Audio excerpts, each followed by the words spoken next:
السلام علیکم ورحمۃ اللہ وبرکاتہ۔ آن لائن اسلامک ایجوکیشن میں آج ہم آیت الکرسی کا ترجمہ پڑھیں گے۔ آیت الکرسی قرآن کریم کی وہ عظیم ترین آیت ہے کہ نبی کریم صلی اللہ علیہ وسلم نے فرمایا کہ قرآن کریم کی سب سے عظمت والی آیت وہ آیت الکرسی ہے۔ اس کی فضیلت میں کئی احادیث مروی ہیں۔ میں صرف 3 حدیثیں آپ سے شیئر کر کے پھر اس کا ترجمہ کرتے ہیں۔ پہلی حدیث بخاری شریف کے حوالے سے سیدنا ابو ہریرہ رضی اللہ تعالی عنہ سے روایت ہے۔ وہ فرماتے ہیں کہ میں رمضان میں صدقۃ الفطر کے مال پر پہرہ دے رہا تھا کہ کوئی آدمی آیا رات کو اور مال لپیں بھر بھر کے اپنی چادر میں ڈالنے لگا۔ میں نے اسے پکڑ لیا تو اس نے وعدہ کیا کہ میرے چھوٹے چھوٹے بچے ہیں، میں دوبارہ نہیں آؤں گا، تو میں نے اسے چھوڑ دیا۔ پھر اگلے دن دوبارہ میں پھر پہرہ دے رہا تھا تو وہی آدمی پھر آیا اور اسی طرح مال اٹھانے لگا، لیکن میں نے جب اسے پکڑا اور اس نے کہا کہ میں آئندہ نہیں آؤں گا، آج بھی مجھے چھوڑ دو، تو میں نے دوسرے دن بھی چھوڑ دیا اس شرط پر کہ اگر تم دوبارہ آئے تو میں پھر تمہیں نہیں چھوڑوں گا۔ اگلے دن تیسرے دن پھر ایسے ہوا کہ وہ پھر آیا تو میں نے اسے پھر پکڑ لیا، تو اس نے مجھے کہا کہ آپ مجھے چھوڑ دیں اور میں تمہیں ایک ایسی آیت بتاتا ہوں کہ اگر تم رات کو اس آیت کو پڑھ کر سو گئے تو اللہ کی طرف سے تم پر ایک محافظ مقرر ہوگا، یعنی پھر تمہیں پہرہ دینے کی ضرورت نہیں ہوگی اور صبح تک شیطان تمہارے قریب نہیں پھٹکے گا۔ تو پھر اس نے مجھے آیت الکرسی بتائی۔ سیدنا ابو ہریرہ کہتے ہیں کہ اس نے مجھے آیت الکرسی بتائی تو میں نے وعدہ کے مطابق اسے چھوڑ دیا۔ صبح میں نبی کریم صلی اللہ علیہ وسلم کے پاس آیا اور میں نے آپ صلی اللہ علیہ وسلم کو یہ رات کا ماجرا بتایا، تو نبی کریم صلی اللہ علیہ وسلم فرمانے لگے کہ وہ خود تو شیطان تھا، جھوٹا تھا، لیکن تجھے سچ بات بتا گیا۔ یعنی رات کو آیت الکرسی پڑھ کر اگر کوئی بندہ سو جائے، کسی مال کی حفاظت کرنے کی پھر ضرورت نہیں۔ اللہ رب العالمین کی طرف سے ایک حفاظت کرنے والا فرشتہ وہ ساری رات حفاظت کرتا ہے۔ اگر ہم رات کو سوتے وقت آیت الکرسی پڑھیں گے تو ہمارے گھر کی بھی حفاظت ہوگی اور وہ فرشتہ ہماری چارپائی پر، ہمارے بیڈ روم کے اندر وہ حفاظت کرے گا، کسی چوکیدار کی پھر ضرورت نہیں۔ اور اسی طرح دوسری حدیث سلسلہ احادیث الصحیحہ میں سیدنا ابو امامہ رضی اللہ تعالیٰ عنہ فرماتے ہیں کہ رسول کریم صلی اللہ علیہ وسلم نے فرمایا، جو شخص ہر فرض نماز کے بعد آیت الکرسی پڑھے گا اس کو جنت میں داخل ہونے سے کوئی چیز نہیں روک سکتی سوائے موت کے۔ کتنی بڑی فضیلت ہے کہ جو بندہ ہر نماز کے بعد آیت الکرسی کو ایک مرتبہ پڑھے تو سوائے مرنے کے، سوائے موت کے اسے کوئی چیز جنت میں جانے سے نہیں روک سکتی۔ یعنی 5 نمازیں پڑھتا ہے، ہر نماز کے بعد آیت الکرسی پڑھتا ہے، جیسے ہی موت آئے گی سیدھا جنت میں جائے گا۔ تو ہمیں بھی چاہیے کہ اس آیت کو ہم یاد رکھیں اور اس کو پڑھیں، اس کے معنی اور مفہوم پر غور کریں۔ یہ فضیلت صرف رٹا لگانے سے نہیں، اس کے معنی اور مفہوم کا پتہ ہو اور پھر اس کے مطابق زندگی ہو اور ہر نماز کے بعد بندہ پڑھے اور اس کے مطابق زندگی بسر کرے تو مرنے کے فوراً بعد یہ آیت انسان کو جنت میں لے جائے گی۔ اور اسی طرح ایک اور حدیث سیدنا ابو ہریرہ رضی اللہ تعالیٰ عنہ بیان فرماتے ہیں کہ رسول کریم صلی اللہ علیہ وسلم نے فرمایا، جس بندے نے صبح کے وقت سورۃ سجدہ کی پہلی 3 آیت اور آیت الکرسی پڑھی تو شام تک ان آیات کی برکت کی وجہ سے اللہ رب العالمین کی طرف سے اس انسان کی حفاظت کی جاتی ہے۔ کتنا فتنوں بھرا دور ہے، صبح کو یہ آیت پڑھ لیں تو شام تک تمام فتنات سے، تمام فحاشی عریانی کے فتنوں سے، دھوکے سے، فراڈ سے انسان محفوظ رہے گا، اور اسی طرح شام کو پڑھ لے تو صبح تک اس انسان کی حفاظت کی جاتی ہے۔ یہ ترمذی کی روایت ہے۔ تو یہ سب فضیلتیں تب ہمیں ملیں گی جب اس کا ترجمہ اور مفہوم پر ہم غور کریں گے اور اس کے مطابق زندگی ہوگی۔ تو اللہ رب العالمین فرماتے ہیں اس میں، اللہ لا نہیں ہے، الہٌ کوئی معبود۔ اس طرح شروع میں نے بتایا تھا کہ ریڈ کلر کے الفاظ وہ ہیں جو عربی زبان کے الفاظ ہیں جن کا معنی مفہوم یاد کرنے کی ضرورت ہے، اور جو بلیک کلر میں لکھے ہیں وہ لفظ ہیں جو عربی میں بھی استعمال ہوتے ہیں اور ہماری اردو میں بھی استعمال ہوتے ہیں، اور یہ بلیک کلر کے الفاظ تقریباً قرآن میں 60% ہیں، یعنی 60% قرآن کا ترجمہ صرف ہم اگر غور کریں دیکھیں تو ہمیں آتا ہے، وہ لفظ ہیں قرآن کے 60% جو ہم اردو زبان میں بولتے ہیں، اور یہ ریڈ کلر کے الفاظ صرف 20% ہیں، 20%، اور 15 یا 20% وہ لفظ ہیں جو قرآن میں عربی زبان کے لفظ ہیں خالص عربی زبان کے، لیکن بار بار سننے اور بولنے کی وجہ سے ہمیں ان کا ترجمہ یاد کرنے کی ضرورت نہیں، صرف ان پر بھی توجہ کریں تو ہمیں قرآن کا ترجمہ بہت جلد یاد ہو جائے گا۔ تو لا نہیں ہے کوئی معبود، الہ معبود الا مگر ہوا وہی، لا الہ الا ہوا، نہیں ہے کوئی معبود مگر وہی۔ یہاں پر اللہ رب العالمین نے آیت کے اس پہلے جملے میں ایک دعویٰ کیا ہے کہ معبود صرف اللہ ہے۔ آگے باقی جملوں میں اللہ رب العالمین نے تقریباً 10-11 جملے ہیں، اور اس آیت کے ان تمام جملوں میں اس دعوے کی دلیلیں دی ہیں کہ اللہ کے علاوہ کوئی معبود نہیں۔ تو اس کی دلیلیں کیا ہیں؟ سب سے پہلی دلیل اللہ رب العالمین نے دی ہے الحی، اس لیے کہ وہ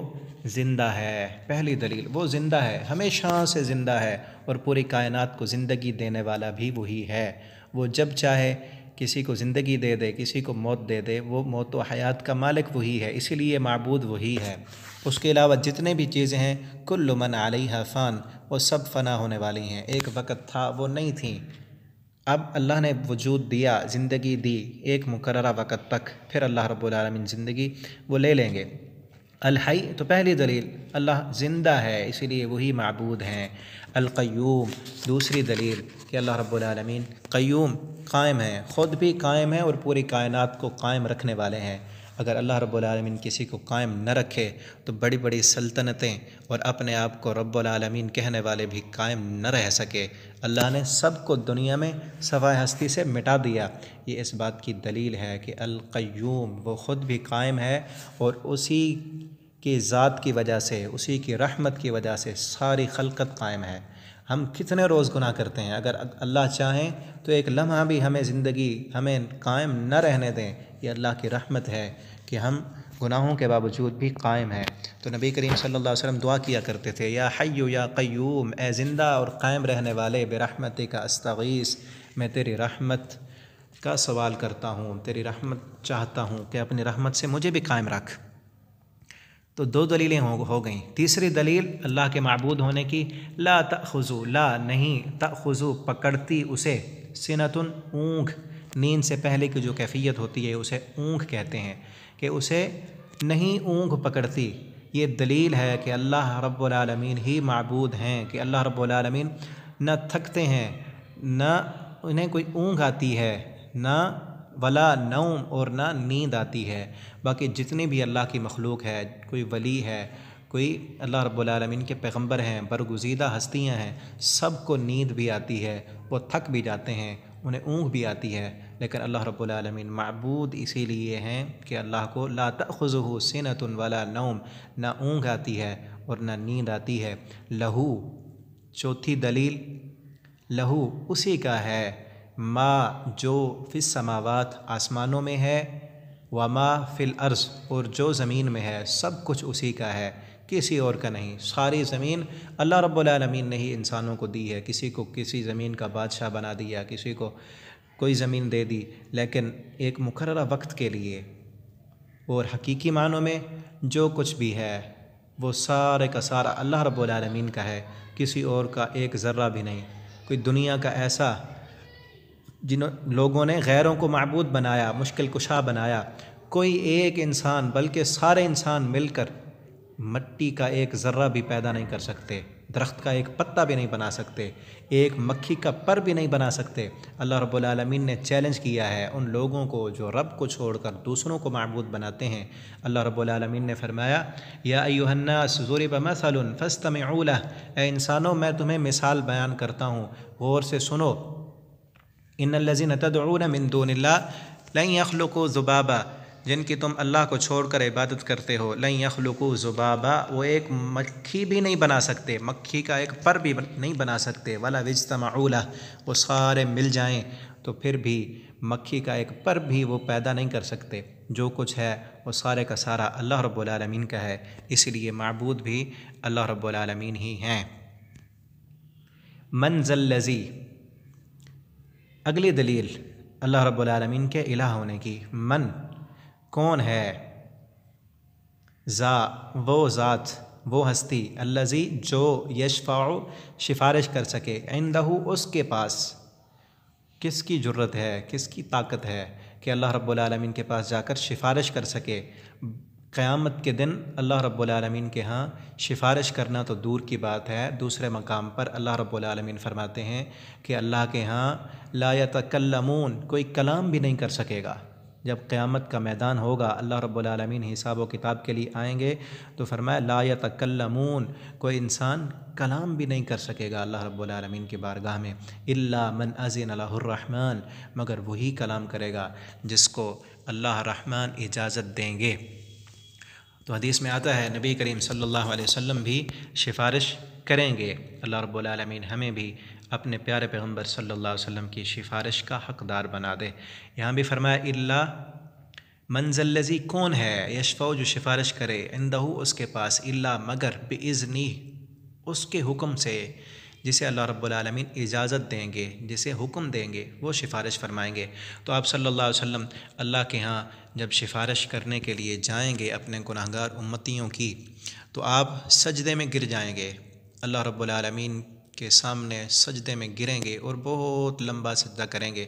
اور اس کے بعد اللہ کی حمد و ثنا کریں گے سجدے میں۔ آپ صلی اللہ علیہ وسلم فرماتے ہیں مجھے معلوم نہیں کہ کتنا لمبا سجدہ میں کروں گا اور کون سے میں اللہ کی تعریفوں کے الفاظ میں اس وقت کہوں گا۔ پھر اللہ رب العالمین اجازت دیں گے اور کہیں گے یا محمد ارفع رأسک، اے محمد صلی اللہ علیہ وسلم اپنے سر کو اٹھائیں اور کہیں آپ کیا کہنا چاہتے ہیں۔ پھر آپ صلی اللہ علیہ وسلم سفارش فرمائیں گے تو اللہ رب العالمین آپ کی سفارش کو قبول فرمائیں گے۔ اللہ ہمیں بھی اپنے نبی صلی اللہ علیہ وسلم کی شفاعت نصیب فرمائیں۔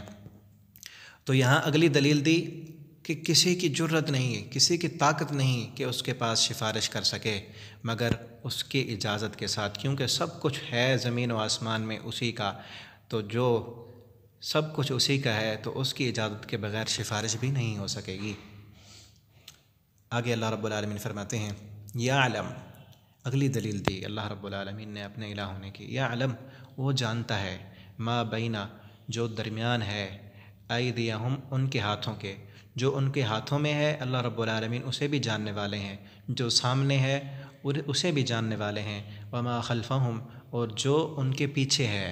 انہیں نظر نہیں آتا، یعنی جو کام پہلے کر چکے اسے بھی اللہ رب العالمین جانتے ہیں، وما ایدیہم، جو آگے کرنے ہیں اللہ رب العالمین اسے بھی جانتے ہیں۔ ہم تو کل کا کیا ہوا بھول جاتے ہیں، آگے کا تو کسی کو پتہ ہی نہیں، ساری کائنات کا سارا علم اللہ رب العالمین کے پاس ہے، اسی لیے عبادت کے لائق بھی اللہ رب العالمین ہیں۔ اور یہاں ہمیں یہ بھی دیکھنا ہے کہ اللہ رب العالمین کو ہمارے ماضی میں کیے ہوئے سب کاموں کا پتہ ہے،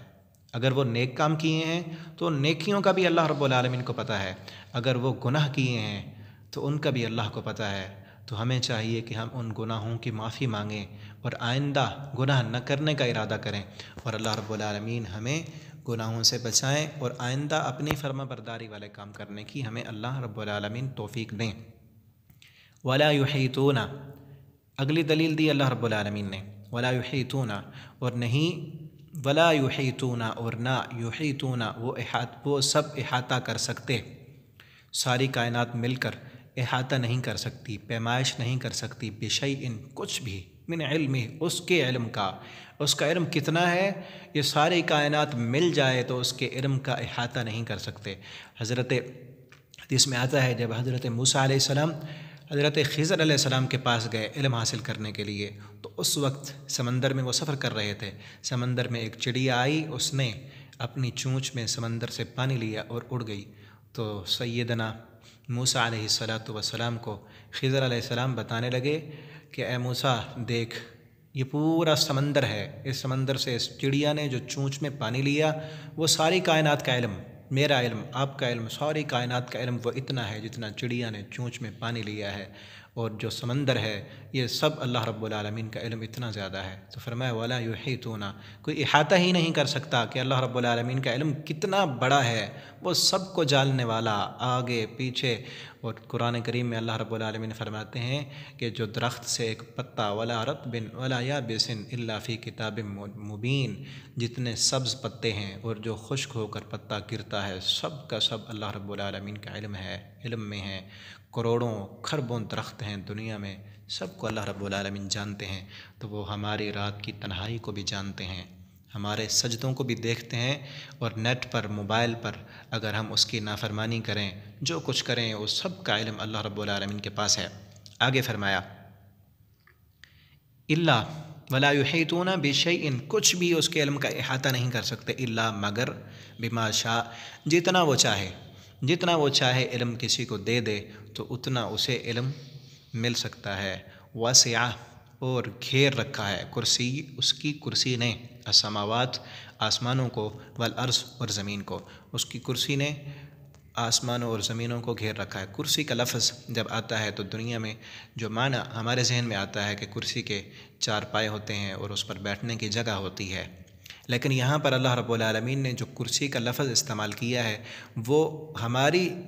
دنیا میں جو استعمال ہونے والی کرسی ہے اس سے بالکل مختلف ہے۔ وہ کیسی ہے اس کا ہمیں علم نہیں ہے، ہمارا یہ ایمان اور یقین ہے کہ اللہ رب العالمین کی کرسی ہے، اور وہ کیسے ہے، جیسے اللہ رب العالمین کی شان کے لائق ہے وہ ویسے ہے، کما یلیق بشانی، جیسے اللہ رب العالمین کے شان کے لائق ہے وہ ویسی کرسی ہے۔ لیکن یہ ہمیں علم اللہ نے جو دیا ہے وہ یہی ہے کہ اللہ رب العالمین کی کرسی ہے، اور اس کرسی نے آسمان اور زمین کو گھیر رکھا ہے، اور اللہ رب العالمین عرش پر مستوی ہیں، اور اللہ رب العالمین کی کرسی، اس کرسی سے مراد رب کی کرسی ہی ہے۔ اس کا دوسرا معنی لینا، جیسے بعض لوگوں نے کہا ہے کہ اس کرسی سے مراد اللہ کی حکومت ہے یا اللہ کی سلطنت ہے، تو نہیں، ہم تعویل نہیں کرتے۔ کرسی جیسے سلف صالحین نے، مفسرین نے یہی معنی لکھا ہے کہ کرسی سے مراد اللہ رب العالمین کی کرسی ہے، اور وہ کیسے ہے، کما یلیق بشانی، جیسے اللہ رب العالمین کی شان کے لائق ہے وہ ویسے ہی ہے، اور اس کرسی نے آسمان اور زمین کو گھیر رکھا ہے، اسی لیے معبود عبادت کے لائق اللہ رب العالمین ہی ہیں۔ ولا یعودہ، اور نہیں تھکاتی اسے، حفظہما، ان دونوں کی حفاظت، آسمانوں اور زمین کی حفاظت کرنے والے بھی اللہ رب العالمین ہیں، ہر ایک کی حفاظت کر رہے ہیں، تو اللہ رب العالمین کو اس کی حفاظت نہیں تھکاتی۔ اسی لیے اگر ہم اس آیت کو پڑھیں گے نا تو اللہ رب العالمین ضرور ہماری حفاظت کریں گے، دنیا کے فتنوں سے، پریشانیوں سے، مصیبتوں سے، دکھوں سے، درد سے، دنیا کے سب پریشانیوں سے اللہ رب العالمین ہمیں نجات دیں گے، اور اس کے مطابق عقیدہ ہوگا کہ اللہ کے علاوہ نہ کوئی غیب جاننے والا ہے، نہ ہم ظاہر اور باطن کو جاننے والا ہے، نہ ہی کوئی معبود ہے، نہ